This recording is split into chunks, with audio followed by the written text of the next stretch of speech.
आज शुरू करते हैं रिपोर्टेड स्पीच को। आज हम पढ़ेंगे अंग्रेजी भाषा में कहने वाले यानी वक्ता की बात को दो प्रकार से व्यक्त किया जा सकता है, या तो डायरेक्ट नरेशन में यानी डायरेक्ट स्पीच में, और या फिर इनडायरेक्ट नरेशन में यानी कि इनडायरेक्ट स्पीच में। जब वक्ता के शब्दों को ज्यों का त्यों अर्थात उसी के शब्दों में कहा जाता है तो इस ढंग को हम डायरेक्ट स्पीच अथवा डायरेक्ट नरेशन कहते हैं। और ऐसी दशा में कहने वाले के शब्दों को हमेशा इन्वर्टेड कॉमास में रखा जाता है। रिपोर्टेड क्लॉज का प्रथम शब्द बड़े अक्षर यानी कैपिटल लेटर से शुरू होता है। इनडायरेक्ट नरेशन में जब वक्ता कहने वाले व्यक्ति के कथन को अपने शब्दों में व्यक्त करते हैं कि उसके कहने का अर्थ क्या था, तो इस ढंग को इनडायरेक्ट स्पीच अथवा इनडायरेक्ट नरेशन या फिर रिपोर्टेड स्पीच कहते हैं। अब बच्चों, ये जो डायरेक्ट नरेशन है इसी को हम कहते हैं डायरेक्ट स्पीच, और इनडायरेक्ट नरेशन को ही हम कहते हैं इनडायरेक्ट स्पीच।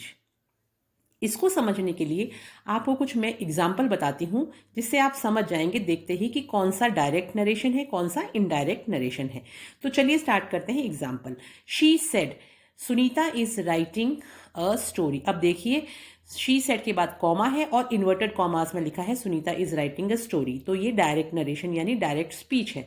दूसरा उदाहरण देखिए, she said that Sunita was writing a story. इसमें कहीं पर भी इन्वर्टेड कॉमास नहीं है, तो ये इनडायरेक्ट नरेशन यानी कि इनडायरेक्ट स्पीच है। अब आप समझ गए होंगे। चलिए आगे देखते हैं अब हम कि जब हमें डायरेक्ट से इनडायरेक्ट में किसी सेंटेंस को चेंज करना होता है तो कुछ वर्ड्स जो ऑटोमेटिकली हमें चेंज करने होते हैं उनको देखिए। जैसे कि मान लीजिए डायरेक्ट में आपको कोई वर्ड दिया हुआ है और उसको आपको अब चेंज करना है इनडायरेक्ट में, तो यहाँ से इस तरफ डायरेक्ट से इनडायरेक्ट में जब चेंज होंगे तो दिस जो होगा उसकी जगह पे हम दैट कर देंगे, दीज की जगह पे दोज करेंगे, हेयर की जगह पे देयर लिखेंगे और नाउ की जगह पे देन लिखेंगे, अगो की जगह बिफोर लिखेंगे, टुडे की जगह दैट डे लिखेंगे, टुनाइट की जगह दैट नाइट लिखेंगे, टुमारो की जगह द नेक्स्ट डे लिखेंगे, येस्टरडे की जगह द प्रीवियस डे लिखेंगे और लास्ट की जगह भी हम द प्रीवियस लिखेंगे और नेक्स्ट के लिए हम द फॉलोइंग डे लिखेंगे और दस के लिए हम सो लिखेंगे और हेंस के लिए हम थेंस लिखेंगे। ये आपको याद करना पड़ेगा टेबल। इस पूरे टेबल को समझना बहुत ज़रूरी है। उसके अलावा कुछ चेंज ऑफ वर्ब के भी जो कुछ गोल्डन रूल्स हैं वो मैं भी आपको समझाती हूँ कि जब हम डायरेक्ट से इनडायरेक्ट में किसी सेंटेंस को चेंज करते हैं तो हम वर्ब्स को किस तरह से चेंज करेंगे। तो हम एक चार्ट है और इसमें मैंने आपको, तो बच्चों अब समझते हैं एक चार्ट जिसमें हम चेंजेस ऑफ टेंस यानी कि कौन से टेंस में जब सेंटेंस दिया होता है तो उसको किस तरह से बदलना है जब हम डायरेक्ट से इनडायरेक्ट में चेंज करेंगे। तो सबसे पहले आप देखिए, ये पूरे 1 2 3 4 5 6 7 8 9 10 11 12 13 तक आपको समझने हैं। तो सबसे पहले हम समझ लेते हैं, सिंपल समझते हैं कि अगर डायरेक्ट में सिंपल प्रेजेंट टेंस में सेंटेंस दिया हुआ है तो उसको हम चेंज करेंगे सिंपल पास्ट सेंटेंस में। ये आपको समझना है। और इसमें क्या होगा कि जो वर्ब की फर्स्ट फॉर्म दी हुई है वो वर्ब की सेकेंड फॉर्म में चेंज हो जाएगी, तो ये आपका चेंज हो जाएगा। अगर प्रेजेंट प्रोग्रेसिव में यानी कि प्रेजेंट कंटिन्यूस में अगर आपको डायरेक्ट में सेंटेंस दिया हुआ है तो वो पास्ट प्रोग्रेसिव में चेंज हो जाएगा यानी पास्ट कंटिन्यूस में चेंज हो जाएगा। तो इज़ आर एम की जगह पे वो वॉज और वर्ब में चेंज हो जाएगा अकॉर्डिंग टू दी सब्जेक्ट, और वर्ब की फर्स्ट फॉर्म और आईएनजी वैसे ही रहेगा। उसके बाद में फर्स्ट हमने पढ़ा, सेकंड पढ़ा, थर्ड देखिए जब प्रेजेंट परफेक्ट में सेंटेंस होगा तो वो पास्ट परफेक्ट में चेंज हो जाएगा और उसका हैज़ और हैव जो है वो हैड में चेंज हो जाएगा। वर्ब की थर्ड फॉर्म सेम ही रहेगी दोनों में। उसी तरह फोर्थ देखिए, अगर प्रेजेंट परफेक्ट कंटिन्यूस यानी प्रेजेंट परफेक्ट प्रोग्रेसिव में अगर सेंटेंस हो तो वो चेंज हो जाएगा आपका पास्ट परफेक्ट प्रोग्रेसिव, या फिर आप इसको पास्ट परफेक्ट कंटिन्यूस भी कह सकते हैं। और इसमें आपका हैज़ बीन और हैव बीन जो है उसको हमने चेंज किया है हैड बीन में।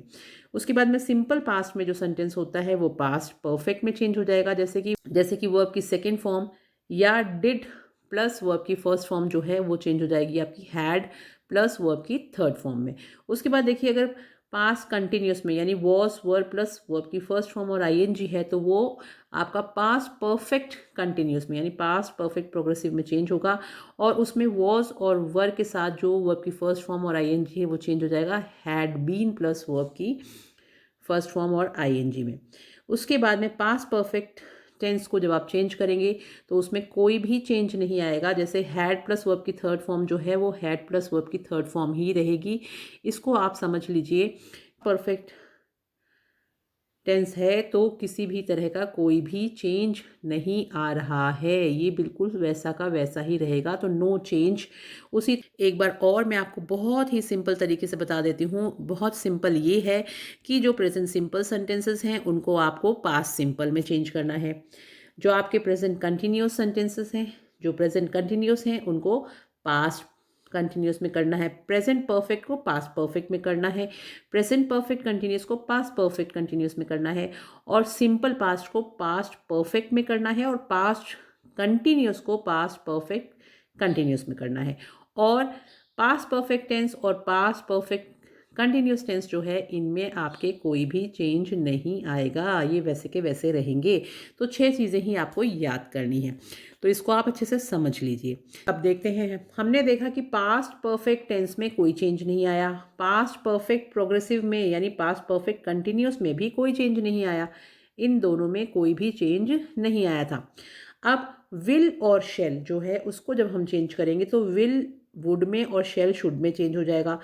कैन और मे अगर दिया हुआ है तो कैन कुड में और मे माइट में चेंज हो जाएगा। विल या फिर शेल दोनों में से कोई भी और उसके आगे हैव बीन लगा हो तो वही चीज़ रहेगी, विल की जगह वुड और शेल की जगह शुड, और हैव बीन वैसे का वैसे रह जाएगा। और अगर विल और शेल हैव है तो वो वुड हैव या शुड हैव में चेंज हो जाएगा। बच्चों हमने देखा कि पास्ट परफेक्ट टेंस में कोई चेंज नहीं आता, और पास्ट परफेक्ट प्रोग्रेसिव कह लो या कंटिन्यूस कह लो इसमें भी कोई चेंज नहीं आता, तो इन दोनों में तो कोई चेंज आता नहीं है। उसके बाद में अगर विल शेल ये दिया हुआ होता है तो उसको हम चेंज कर देते हैं वुड या शुड में। कैन और मे दिया होता है तो कुड और माइट में चेंज हो जाता है। विल या शेल हैव बीन होता है तो हैव बीन तो सेम ही रहेगा, लेकिन विल और शेल की जगह वुड या शुड लग जाएगा। वैसे ही विल और शेल के साथ अगर हैव है तो विल की जगह वुड और शेल की जगह शुड, और हैव वैसे का वैसे ही रह जाएगा। तो चलिए बच्चों समझते हैं अब इस टेबल को। ये जो मैंने अभी आपको ऊपर एक गोल्डन रूल्स का टेबल समझाया था जिसमें हमने देखा कि किस तरह से वर्ब्स को हम चेंज करते हैं, उसी को काम में लेते हुए अब हमें इसको भी समझना है। देखिए, अगर डायरेक्ट सेंटेंस दिया हुआ है और उसमें से या सेज दिया हुआ है तो उसको जब हम इनडायरेक्ट में चेंज करेंगे तो वो ये से और सेज जो है ये टेल और टेल्स में चेंज हो जाए, और दोनों सेंटेंसेस को जोड़ने के लिए हम बीच में दैट का प्रयोग करेंगे और वर्ब में कोई भी चेंज नहीं आएगा। सबसे पहली बात, से या सेस अगर दिया है डायरेक्ट में तो वो टेल और टेल्स में चेंज हो जाएगा। दोनों जो सेंटेंसेस हैं यानी जो इन्वर्टेड कॉमास में जो बात कही गई है उसको आप जब नीचे लिखेंगे इनडायरेक्ट में तो वो इन्वर्टेड कॉमास हट जाएंगे और दोनों को दैट से जोड़ देंगे और वर्ब में कोई चेंज नहीं आएगा। ठीक है, उसी तरह से जैसे ये से और सेस को टेल और टेल्स में चेंज किया है वैसे ही सेकंड में देखिए, अगर डायरेक्ट में आपको विल या शेल से लिखा हुआ है तो सेम वैसे ही विल और शेल जो है वो सेम रहेगा और से की जगह टेल हो जाएगा यहाँ पर, और ये इन्वर्टेड कॉमास जो आपके डायरेक्ट में थे वो हट जाएंगे। दोनों सेंटेंसेस को जोड़ने के लिए दैट को हम यूज़ करेंगे और वर्ब में कोई भी चेंज नहीं आएगा। तो दोनों फर्स्ट और सेकंड जो आपको मैंने समझाए हैं इनमें ज़्यादा डिफरेंस नहीं है। आपको सिर्फ इतना समझना है कि जब डायरेक्ट में सेंटेंस दिया हुआ होता है और उसको हम इनडायरेक्ट में चेंज करते हैं और डायरेक्ट में या तो से दे रखा हो या सेज दे रखा हो तो वो टेल और टेल्स में चेंज होता है। अगर विल से या शेल से दे रखा हो तो वो विल टेल या शेल टेल में चेंज होता है। और दोनों सेंटेंसेस को जोड़ने के लिए इन्वर्टेड कॉमास को हम हटा देते हैं और यहाँ बीच में दैट यूज़ हो जाता है और वर्ब में कोई भी चेंज नहीं आता। सिंपल है, इसको शायद आप समझ गए होंगे।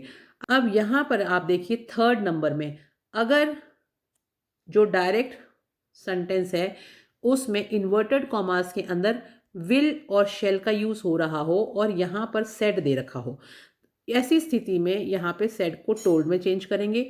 दोनों सेंटेंसेस को जोड़ने के लिए दैट का यूज़ करेंगे और विल की जगह हो जाएगा वुड और शेल की जगह हो जाएगा शुड। यहाँ पे शुड होना चाहिए था, वुड या फिर शुड। ठीक है, ये भी आपको समझ में आ गया होगा। पहले वाले में हमने क्या देखा था, से और सेज को टेल या टेल्स में चेंज किया था, दोनों वाक्यों को जोड़ने के लिए दैट को बीच में जोड़ा था, इन्वर्टेड कॉमास को हटा दिया था, वर्ब में कोई चेंज नहीं किया था। फर्स्ट और सेकंड में हमने ये देखा था। अब थर्ड में हमने ये देखा कि अगर सेड दे रखा हो तो उसको टोल्ड में तब चेंज करेंगे जब यहाँ पे आपको विल या शेल दे रखा हो, और दोनों सेंटेंसेस को जोड़ने के लिए हमने दैट को बीच में जोड़ दिया, और विल चेंज हो गया वुड में और शेल चेंज हो गया शुड में।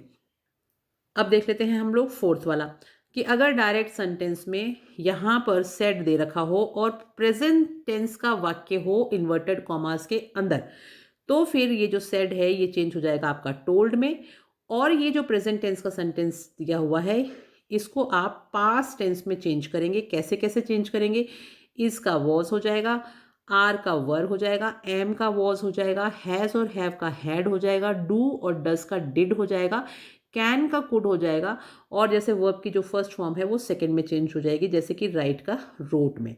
ठीक है, और इन्वर्टेड कॉमास हट जाएंगे जब हम इनडायरेक्ट में बनाएंगे। ये चेंजेस आपको करना है, और बीच में ये जो सेंटेंस है वो जुड़ेगा दैट से। अब करते हैं फिफ्थ को। जब इन्वर्टेड कॉमास के अंदर वॉज या वर दिया हुआ होता है तो सेड को चेंज करेंगे टोल्ड में, दोनों सेंटेंसेस को जोड़ेंगे दैट से, और वॉज अथवा वर को हटा दो और वहीं पर हैड बीन को लगा दो, यानी वॉज और वर जो था वो हट जाएगा और उसकी जगह पे क्या लग जाएगा, हैड बीन लग जाएगा, और वर्ब में कोई भी चेंज नहीं होगा, इसके वर्ब में कोई भी चेंज नहीं होगा, सिर्फ वॉज और वर की जगह पे हैड बीन चेंज होगा।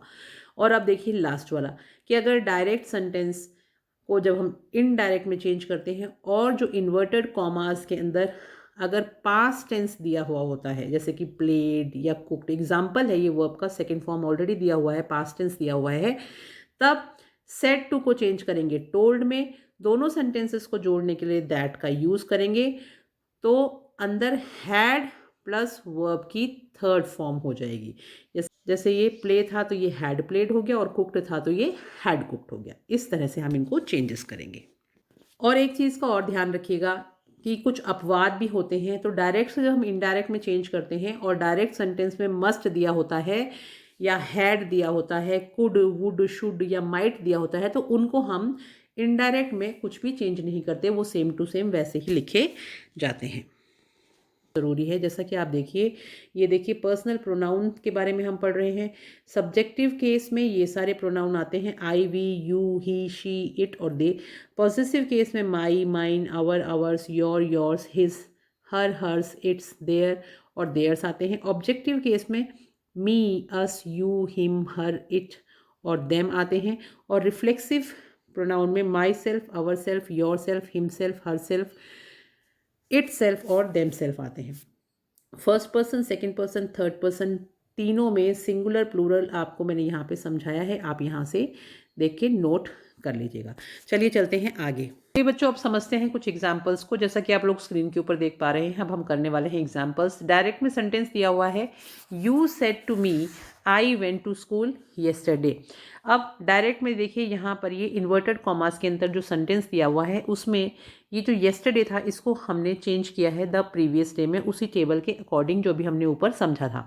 उसके बाद में यहाँ पर देखिए मी के बाद में यहाँ पे एक आपको कॉमा नज़र आ रहा है, इस कॉमा को हटाया है हमने और इन दोनों वाक्यों को जोड़ने के लिए हमने यहाँ पे दैट का यूज़ किया है और पूरा एक सेंटेंस बनाने की कोशिश करी है। सेड टू जो है उसको चेंज किया है हमने टोल्ड में, तो यू सेड टू मी की जगह हो गया you told me.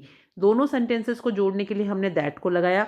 I went to school yesterday, yesterday की जगह हो गया द प्रीवियस डे, और आई वेंट टू स्कूल, तो यहाँ पर जो वर्ब की सेकेंड फॉर्म है ना बच्चों, ये वर्ब की सेकेंड फॉर्म वेंट जो थी वो चेंज हो गई हैड गॉन में, क्योंकि गो वेंट गॉन होता है, गॉन थर्ड फॉर्म होती है और उसके साथ में हैड लग गया। नियम के अकॉर्डिंग हैड गॉन यहाँ पर हमारा हो गया, और ये जो सब्जेक्ट था आपका आई ये चेंज हो गया यू में। सेड टू जो है उसको हमने चेंज कर दिया है टोल्ड में। दोनों सेंटेंसेस यहाँ पर ये कॉमा हटा के इसकी जगह पे हमने दैट लगाया है, और ये जो आपका पूरा सेंटेंस है इसको हमने I went to school yesterday, yesterday की जगह द प्रीवियस डे हो गया है, और वर्ब जो है आपकी, वर्ब की सेकेंड फॉर्म है वो चेंज हो गई है हैड गॉन में।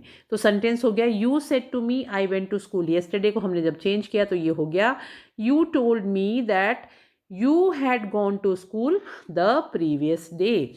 सेकेंड सेंटेंस में देखिए she said this is a good joke, तो दिस का दैट हो गया और टुडे का दैट डे हो गया और इस को हमने चेंज कर दिया वॉज में, और दोनों सेंटेंसेस को जोड़ने के लिए हमने बीच में यूज़ किया था दैट का। तो इस तरह से ये सेंटेंस हमारा चेंज हो गया। She said this is a good joke today, तो ये हो जाएगा she said that that was a good joke that day. Next sentence में देखिए she said yesterday I was here, तो येस्टरडे को चेंज किया द प्रीवियस डे में, हेयर को चेंज किया देयर में, और शी सेड दोनों सेंटेंसेस को जोड़ने के लिए हमने बीच में यूज़ किया दैट का। तो she said that the previous day, I was की जगह हो जाएगा शी वॉज, क्योंकि यहाँ पे प्रोनाउन चेंज हो गया है, और हेयर की जगह हो गया देयर। तो इस तरह से हमने इन सेंटेंसेस को चेंज किया। अब हम एग्जांपल्स को और देखते हैं। डायरेक्ट में सेंटेंस दिया हुआ है Ram says children like to play, तो यहाँ पर सेज का तो सेज ही रहेगा, दोनों सेंटेंसेस को जोड़ने के लिए दैट लगा दिया। चिल्ड्रन लाइक टू प्ले जो है उसमें चिल्ड्रन लाइक टू प्ले ऐसे का ऐसे ही ये सेंटेंस रह जाएगा। नेक्स्ट देखिए डायरेक्ट में आरती will say Bharti is honest, तो आरती विल से दैट से दोनों सेंटेंस को जोड़ेंगे भारती इज ऑनेस्ट, ये एक स्टेटमेंट है, सिंपल है, इसलिए ऐसे का ऐसे ही रहेगा। He has said I am innocent, तो यहाँ पर ही हैज़ सेड ऐसे ही रहा और दोनों सेंटेंसेस को जोड़ने के लिए दैट को यूज़ किया, और हमने सिर्फ प्रोनाउन चेंज किया है, आई एम इनोसेंट की जगह हो गया आपका ये ही इज़ इनोसेंट। कुछ एक्सेप्शंस होते हैं कि जो यूनिवर्सल ट्रूथ होते हैं, इनको जिनको हम सार्वभौम सत्य बोलते हैं, उनमें चाहे वो इन्वर्टेड कॉमास में हो, चाहे जब हम उसको इनडायरेक्ट में चेंज करें, वो चेंज नहीं होते, वो बिल्कुल वैसे का वैसे सेंटेंस रहता है। जैसा कि आप फर्स्ट एग्जांपल में देखिए, डायरेक्ट में दिया हुआ है the teacher said the sun rises in the east, answer में भी देखिए the sun rises in the east same to same ही है, सिर्फ इन्वर्टेड कॉमास हटा के हमने यहाँ पे दैट का यूज़ किया है, बाकी पूरा सेंटेंस सेम टू सेम ही है, और डायरेक्ट से इनडायरेक्ट में चेंज करते समय सिर्फ दैट लगा है और इन्वर्टेड कॉमास हट गए हैं, क्योंकि ये एक यूनिवर्सल ट्रूथ है the sun rises in the east, कि जो सूरज है वो पूर्व दिशा में ही उगता है।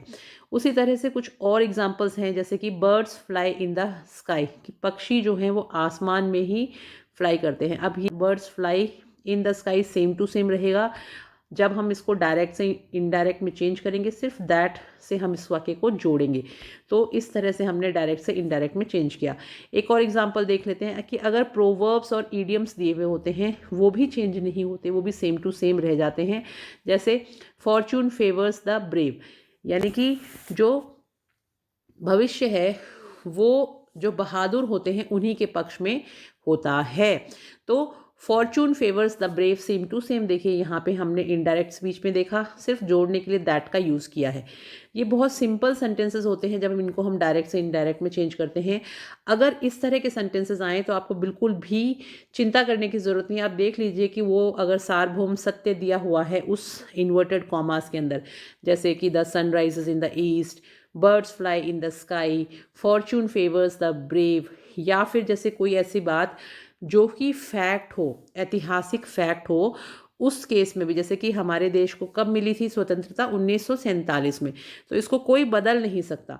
तो ये एक हिस्टोरिकल फैक्ट है, यानी इतिहास का एक तथ्य है जिसको हम बदल नहीं सकते। तो ऐसे जो तथ्य जिनको बदला नहीं जा सकता, या फिर ऐसी कहावतें और मुहावरे, या फिर जो आदत संबंधी कार्य होते हैं, एक्शन होते हैं वो, या फिर सार्वभौम सत्य वाले वाक्य, इस तरह की ये जो चार चीज़ें अगर इन्वर्टेड कॉमास में दी होती हैं तो वो सेम टू सेम आ जाती हैं। डायरेक्ट से जब हम इनडायरेक्ट में चेंज करते हैं सिर्फ आपको बीच में दैट का यूज़ करना पड़ता है। तो ये सेम टू सेम आ जाती हैं जब हम इनको डायरेक्ट से इनडायरेक्ट में चेंज करते हैं, सिर्फ दैट से हम उस वाक्य को जोड़ देते हैं। तो इसको भी आप समझ लीजिएगा कि अगर इन्वर्टेड कॉमास के अंदर कोई ऐसी बात कही गई है जो सार्वभौम सत्य हो, कोई आदत संबंधी कार्य हो, या फिर कोई कहावत या मुहावरा हो, और या फिर कोई ऐतिहासिक तथ्य हो, तो केस में उस वाक्य में कोई बदलाव नहीं आएगा। खाली जो आपका सेंटेंस है उसमें इन्वर्टेड कॉमास हट जाएंगे और जहाँ पे कॉमा और इन्वर्टेड कॉमा थे वहाँ से दोनों को हटा के आपको सिर्फ दैट का यूज़ करना है और सेंटेंस के लास्ट में आपको फुल स्टॉप लगाना है। अगर इंट्रोगेटिव सेंटेंस होता है यानी प्रश्नवाचक वाक्य, तो ये दो प्रकार से शुरू हो सकते हैं। जो क्वेश्चन होता है वो दो तरह से शुरू होता है, या तो वो WH से शुरू होने वाला होगा, जैसे हु, हुज, हुम, व्हेन, वेयर, वाई, हाउ, है ना, या फिर वो किसी हेल्पिंग वर्ब यानी सहायक क्रिया से शुरू होने वाला होगा, जैसे कि या तो do, does, did, is, are, am, was, were, shall, will, would, may, might, has, have, had आदि इनसे शुरू होने वाला होगा। बस आपको इतना ही समझना है कि अगर इन्वर्टेड कॉमास के अंदर कोई प्रश्न दिया हुआ है डायरेक्ट स्पीच में और अगर हमें उसको इनडायरेक्ट स्पीच में चेंज करना है, तो कुछ चीज़ें आपको याद करनी है, वो आप याद करिए कि डायरेक्ट से जब हम इनडायरेक्ट में चेंज करते हैं तो जो सेड टू होता है उसको आप हटा के उसकी जगह आस्ट लगा दो, आस्ट लिखोगे और आस्ट के बाद में टू नहीं लगाओगे, ठीक है। या फिर आप इंक्वायर्ड ऑफ भी कर सकते हो, उसमें अगर आपको आस्ट नहीं लगाना, क्योंकि ये भी इंक्वायर का मतलब होता है कि पूछना, जांच करना, है ना, कोई चीज़ के बारे में जानकारी प्राप्त करना। तो क्योंकि क्वेश्चन पूछा जा रहा है तो इंक्वायर्ड ऑफ भी लग सकता है, और अगर आप आस्ट लगा रहे हैं तो उसमें टू नहीं लगेगा, सीधा वो आस्ट में चेंज हो जाएगा। सेड टू को हमें दो तरह से चेंज कर सकते हैं, या तो आस्ट में या फिर इंक्वायर्ड ऑफ में, ठीक है। अब अगर वो वाक्य WH से शुरू हो रहा हो तो वहाँ पर उन दोनों सेंटेंसेस को जब हम जोड़ेंगे और इन्वर्टेड कॉमास को हटाएंगे तो कोई भी कनेक्टिव नहीं आएगा, इसको समझिए, नहीं करेंगे। लेकिन अगर वो हेल्पिंग वर्ब से शुरू हो रहा हो, जैसे is, are, am, was, were, will, can, तो फिर कनेक्टिव हम यूज़ करेंगे और दो कनेक्टिव में से कोई भी एक यूज़ कर सकते हैं, या तो हम इफ़ को यूज़ करेंगे या फिर वेदर को यूज़ करेंगे, ठीक है। अब एक रूल नंबर 4 भी है कि हेल्पिंग वर्ब को सब्जेक्ट के बाद लाना है आपको, हेल्पिंग वर्ब को आप सब्जेक्ट के बाद में लिखेंगे। और एक रूल 5 भी आप याद कर लीजिए कि वाक्य के अंत में फुल स्टॉप लगाना है आपको, क्योंकि क्वेश्चन लगा हुआ है। जो डायरेक्ट स्पीच है उसमें प्रश्नवाचक चिन्ह था, उसको हटा के आपको फुल स्टॉप लगाना है। तो इन कुछ चीज़ों को आप याद रखेंगे। कुछ एग्जाम्पल से और समझने की कोशिश करते हैं। डायरेक्ट में दिया हुआ है she said to Hari are you a student, है ना। तो अब ये आर यू अ स्टूडेंट क्या है, ये क्वेश्चन है, यहाँ पे प्रश्न चिन्ह लगा हुआ है और इन्वर्टेड कॉमास के अंदर ये प्रश्न पूछा गया है। लेकिन ये शुरू किससे हो रहा है, आर से शुरू हो रहा है। अब मैंने आपको बताया था कि अगर हेल्पिंग वर्ब से शुरू हो रहा होगा प्रश्न तो फिर हम इफ़ या वेदर का यूज़ करेंगे।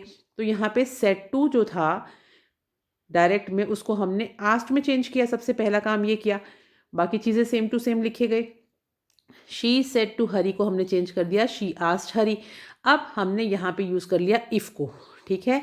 और आर यू अ स्टूडेंट जो था उसकी जगह हो गया ही वॉज अ स्टूडेंट, क्योंकि पहले सब्जेक्ट आ गया, फिर वर्ब आ गई और फिर स्टूडेंट आ गया, ठीक है। देखिए डायरेक्ट में राखी सेड टू अतुल, राखी ने अतुल से कहा can you help me in my work, क्या तुम मेरे काम में मेरी मदद कर सकते हो। अब इसको जब हम इनडायरेक्ट में चेंज करेंगे तो सेड टू की जगह पे तो आस्ट हो गया और ये हो गया राखी आस्ट अतुल। अब क्योंकि ये कैन से शुरू हो रहा है, हेल्पिंग वर्ब है, तो यहाँ पे हमने यूज़ किया इफ़ को और सेंटेंस हो गया he could help her in her work, क्योंकि कैन को हमने कुड में चेंज कर दिया। हमने पढ़ा था ना कि कैन को कुड में चेंज करना होता है, विल को वुड में, वो सब चीज़ें साथ के साथ चलती रहेंगी। वो जो पहले नियम बताए हैं वो हर डायरेक्ट से इनडायरेक्ट में आपको फॉलो करने हैं, ठीक है। अब जो हम नियम पढ़ रहे हैं वो तो ये है कि जो इन्वर्टेड कॉमास के अंदर चीज़ कही गई है वो क्या है, अगर वो कोई सार्वभौम सत्य है या कोई तथ्य है या कोई प्रोवर्ब है या फिर कोई ईडियम है तो कोई चेंज नहीं करेंगे, सीधा दैट लगा के जोड़ देंगे। लेकिन अगर ये जो भी आपको मैं समझा रही हूँ इंट्रोगेटिव सेंटेंसेस होंगे, उसमें दो कंडीशन होंगी, या तो वो WH से शुरू होने वाला प्रश्न होगा या फिर वो हेल्पिंग वर्ब से शुरू होगा। तो अगर हेल्पिंग वर्ब से शुरू होगा तो इफ़ और वेदर का यूज़ करेंगे दोनों वाक्यों को जोड़ने के लिए। अगर वो WH से शुरू होगा तो हम उसमें किसी भी तरह का कोई भी कनेक्टिव यूज़ नहीं करेंगे। उसी के हम एग्जांपल्स कर रहे हैं। अभी हम हेल्पिंग वर्ब्स के 3 एग्जांपल देख रहे हैं। ही सेड टू सीता, तो ये हो गया ही आस्क्ड सीता, है ना, सेड टू हट के आस्क्ड लग गया। यहाँ पर when will you go to your school tomorrow पे देखिए हमने व्हेन है, इसलिए यहाँ पे कोई भी कनेक्टिव या कोई भी हमने क्या नहीं यूज़ किया, इफ़ वेदर कुछ भी नहीं यूज़ किया। इसलिए नहीं यूज़ किया क्योंकि ये जो सेंटेंस है हमारा, ये किससे शुरू हो रहा था, ये हमारा शुरू हो रहा था WH से। तो जब WH से सेंटेंस शुरू होता है तो जब उसको इन चेंज करते हैं इनडायरेक्ट में तो कुछ भी कनेक्टिव नहीं लगाते। इसलिए ही आस्क्ड सीता, सीधा क्वेश्चन जो है व्हेन, वही व्हेन से ये स्टार्ट हो जाएगा। When she will go, will की जगह यहाँ पे वुड हो जाएगा। When she would go to her school the next day, तो विल को हमने वुड में चेंज किया और टुमारो को हमने द नेक्स्ट डे में चेंज किया, और सब्जेक्ट जो वो है हमारा वो यू की जगह शी हो गया। तो इस तरह से हमने इसको चेंज कर दिया। अब एक गोल्डन रूल और समझ लीजिए कि यदि इन्वर्टेड कॉमास के अंदर डू या फिर डज हेल्पिंग वर्ब हो तो इनडायरेक्ट बनाते समय डू अथवा डज को तो हटा दो और मुख्य वर्ब की सेकंड फॉर्म कर दो। जैसे क्वेश्चन है कि he said to me, do you help Sita, है ना, तो यहाँ पे डू की है इसलिए हमने यहाँ पे आस्क्ड मी के बाद में क्या जोड़ दिया, इफ जोड़ दिया। आई हेल्प्ड सीता, तो हेल्प का क्या हो गया, हेल्प्ड हो गया। तो इस तरह से हमारे को वर्ब जो है वो सेकंड फॉर्म में चेंज कर देनी है। नियम जो है इफ़ और वेदर वाला वो तो सेम ही रहेगा क्योंकि ये हेल्पिंग वर्ब से शुरू हो रहा था, तो इफ़ हमने यहाँ पे जोड़ा। कुछ और नियम समझ लेते हैं। यदि इन्वर्टेड कॉमास के अंदर डिड हेल्पिंग वर्ब हो तो इनडायरेक्ट बनाते समय डिड को तो हटा दो और हैड प्लस वर्ब की थर्ड फॉर्म कर दो। एग्जाम्पल से समझ में आएगा। विमला सेड टू हरी, विमला ने हरी से कहा did you right a story, है ना, तो ये डिड से स्टार्ट हो रहा है। तो पहली बात तो हमने यहाँ पे सेड टू को चेंज किया आस्क्ड में, पहला काम किया। दूसरा क्योंकि हेल्पिंग वर्ब है डिड, तो यहाँ पे हमने इफ़ लगाया इसको जोड़ने के लिए। अब आगे देखो, did you right a story, अभी हमने क्या पढ़ा था कि डिड को जब हम चेंज करेंगे तो हम उसमें हैड और वर्ब की थर्ड फॉर्म लगा देंगे, है ना।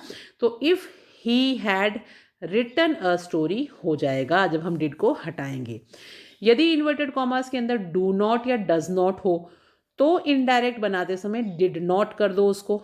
डू नॉट और डज नॉट अगर हो क्वेश्चन में तो उसको डिड नॉट में चेंज करना है। जैसे you asked me do you not go to school, है ना, तो यू आस्क्ड मी इफ़, क्योंकि क्वेश्चन में पहले से ही आस्क्ड दिया हुआ है तो आपको कुछ चेंज करना नहीं है, आस्क्ड मी का आस्क्ड मी रहेगा और यहाँ पे जुड़ गया if.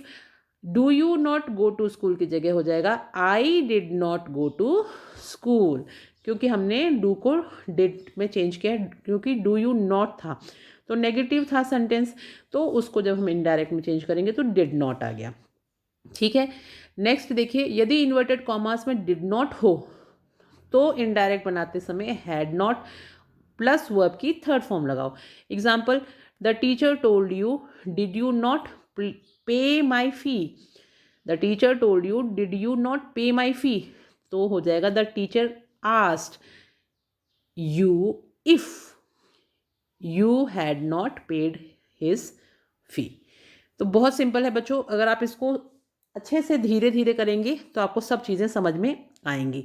Said to me do you play football in the evening, तो क्योंकि ये डू से शुरू हो रहा है तो हमने सेड टू को तो आस्क्ड में चेंज किया, दोनों को जोड़ने के लिए यहाँ पे इफ़ लगा दिया और do you play football in the evening, तो I played football in the evening हो गया। नेक्स्ट देखिए, he said to Sita did I not attend your function, ये डिड से शुरू हो रहा है तो यहाँ पे सेड टू को हमने आस्क्ड में चेंज किया, बीच में इफ़ से जोड़ा और he had not attended her function हो गया। नेक्स्ट देखिए, Mohit said why were they late, तो ये WH से शुरू हो रहा है इसलिए इसमें हमने जोड़ने के लिए इफ़ या वेदर का यूज़ नहीं करेंगे, सीधा हमने सेड को आस्क्ड में चेंज कर दिया। मोहित सेड की जगह हो गया Mohit asked, why were they late की जगह हो जाएगा why they had been late और फुल स्टॉप लगेगा, क्वेश्चन मार्क हट जाएगा।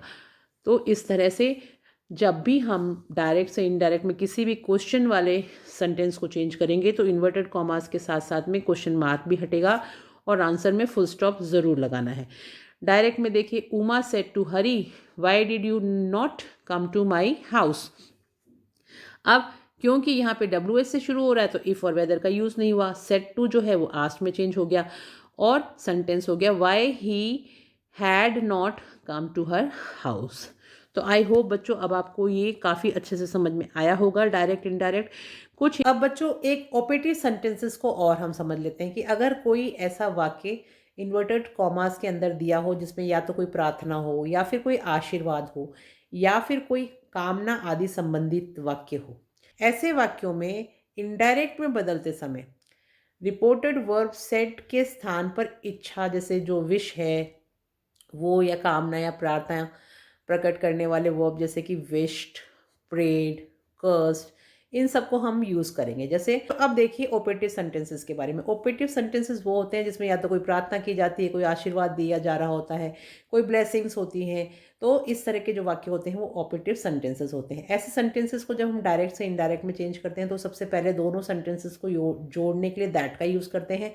इन्वर्टेड कॉमास हट जाते हैं। जो भी बात होती है इन्वर्टेड कॉमास में वो सेम टू सेम वैसे ही नीचे लिखी जाती है जैसा हम लोगों ने यूनिवर्सल ट्रूथ वाले सेंटेंसेस में किया था। ठीक है।